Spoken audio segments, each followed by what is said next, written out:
Healing my inner child with my friends here at GymLab. Ang GymLab nga pala ay isang business simulation playground. Pwedeng-pwede dito ang mga kids, lalo na ang mga kids at heart. Napakarami nga palang activities dito, depende sa napili mo. Napili namin yung engage at experience. Ang unang activity is keychain making.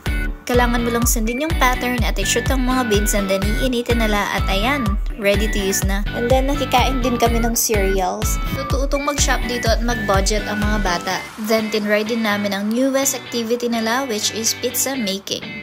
Kailangan mo lang pumili ng flavor and then after that ipe-prepare na nila yung gagamitin mo. Tapos ayan, may mag-guide sa'yo.